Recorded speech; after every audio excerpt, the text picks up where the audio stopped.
Are you buying your first home or maybe your second or third home and you're wondering what are the fees and how much money am I going to need to make this happen? Stay tuned and we're going to spend a few moments talking about just that. Hey there, my name is Josh Freeman with Josh and Katie Homes here in the Richmond, Virginia area, and we love to talk and share helpful tips and tricks when it comes to buying and selling homes. Today, we're going to focus on what are some of those associated fees with purchasing that home, because a common question we get asked is, what kind of money do I need to have to start looking for a home? Now, the very first thing you're going to have to think about is, how much home can I afford? You're going to do this by talking to a lender. You're going to talk to a lender and find out, first of all, how much can I be pre-approved for? So let's say you're pre-approved for a mortgage of $500,000. Now, out of that $500,000, there's still going to be some money that's going to come out of your bank account, out of your checkbook, out of your pocketbook, that's not going to be given to you by the lender. The first thing that you're going to have to come up with is EMD, or earnest money deposit.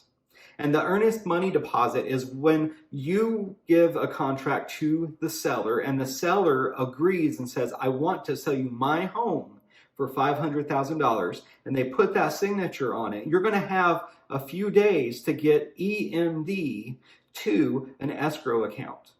Now, that EMD is generally going to be 1% of the purchase price. So on a $500,000 home, you're going to be expected, in general, now every market may be slightly different of what's expected, but in general, you're going to be expected to give $5,000 to an escrow account, and that's going to show them that you're serious about buying this home. Now, that will contribute towards the purchase of the home later at closing, but it will be held in escrow throughout the whole closing process. In addition to the EMD, or the earnest money deposit, you're going to want to have some money to pay for home inspections. A home inspection is a licensed, bonded, insured home inspector that goes through the house, through every nook and cranny, and they look at that home to help give you an idea of what you're actually buying. Are there any hidden problems in that home that maybe we didn't see whenever we initially made an offer on this house? And so even if you were buying the house as is, you want to get a home inspection for informational purposes only. But I always recommend, if you can do it, to get a home inspection so that you can get a good idea what you're getting into. Now, those home inspections are going to vary depending upon your market. Here in the RVA area, our home inspections run between $475 to $700, depending upon how large the home is. The larger the home, the more it's going to cost. Now, let's say you want the fireplace, the flue, and the chimney all inspected, or if you want to get an additional inspection, like get a roofer out here to take a look at a roof, all of those are going to add on to those costs. But generally, you start with a general home inspection, and they're going to point you in the direction of whether anything else may or may not be needed for that home. And so those are going to be the two earliest amounts that you're going to spend out of pocket. Again, you're going to have that earnest money deposit, which is going to be 1% generally of the contracted amount. So on a $500,000 home, it's going to be $5,000. And then you're going to have that home inspector fee, which is going to be generally between $475 and $700.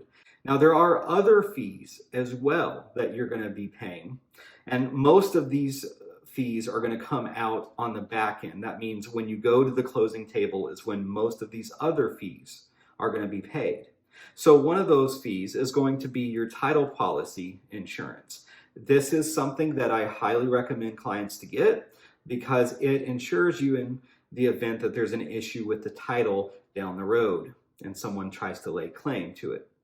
But there's other fees wrapped up in your closing costs. You're going to have all of your lender fees. So they may have processing fees. They may have all these other fees that your lender is going to talk to you about as you're going through the application process. You're going to have a title search fee. So they're going to do due diligence on researching that title. You're going to have attorney fees if you're using an attorney, or you're going to have closing fees if you're using a title company, for example. You're going to have HOA dues and taxes. Now, these are going to be prorated. Let's say you buy the $500,000 home in June.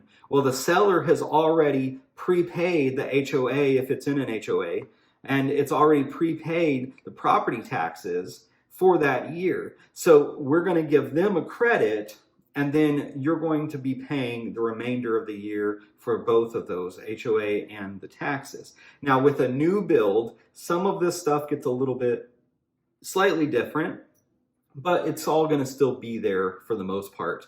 Now, other fees that you might have, one of which is going to be within those lender fees, is private mortgage insurance, or PMI. Now, PMI is something that you might pay if you did not put enough percentage down, or maybe your credit's not that great. What PMI does is PMI insures the lender against you defaulting. So you don't get benefit from the PMI. The lender is getting that benefit. It is an insurance policy for them in the event that you default. It helps cover some of the costs as they go about the proceedings for that. And then you're going to have the big one. And the big amount that we all know about is the down payment. Now, down payment is going to be determined by the type of loan you get and the terms of your loan.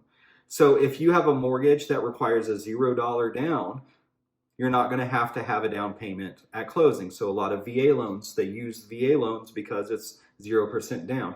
3%, 5%, 10%, 20%. You can make up a percentage if you want to put more than 20% down. You can do that often. And so that down payment, that's going to be due at closing, usually in the form of a cashier's check, or depending on how much it is, it may need to be wired. But you always want to be super cautious. If you ever wire money, you want to talk to all parties. You want to make sure it's 100% legitimate. Wire fraud is rampant. I could go on a tangent about this. I don't need to, but just so you know, be very cautious anytime you ever consider doing a wire, because wire fraud is so rampant out there. Last but not least, there's going to be fees for how the agents get paid. Now, why am I talking about agent fees when I'm talking to buyers? Because don't sellers pay the agent's fees? Yes, most of the time they do. Most of the time, the seller is going to pay the fees for the agent on both ends. Now, this is negotiated, and this is not always uniform across the board. However, there are times, even if the seller is paying both agents, you've contracted with that broker. And technically, the agent does not get the money. The money goes to the agent's broker. You have contracted with that broker in your brokerage agreement. Let's say you contracted for 3%, but the seller, the listing, has only offered 2.5% to the broker. That means the other 0.5% is going to come from somewhere. Now, often, that's going to come out at the closing from the buyer. This is something that your agent will always talk to you about beforehand. They will always, always, always let you know how this will be handled beforehand. But that is another fee to be aware of. If your agent has not talked to you about that, that may pop up. So these are some of the fees that are associated with purchases. Now, you can get into some strange scenarios, but as the buyer, you're going to have these fees. The big ones are the down payment. You're going to have your lender fees. You're going to have your EMD, your inspection fees, your title policy fees, and then agent fees. Again, some of those come out up front. Some of those come out at the closing table. But if you have any questions about those fees, ask your agent, because your agent is able to help you navigate or help you find the person that can help answer your question. Again, I'm Josh. We love helping people. If you guys have anyone that you know who is looking for a great agent in the greater Richmond, Virginia area, we are happy to help them, and we look forward to talking to you soon. Stay tuned, and don't forget, if you found this helpful, to please subscribe, like, and to share our videos so that we can get the word out. Take care, and I look forward to talking to you soon.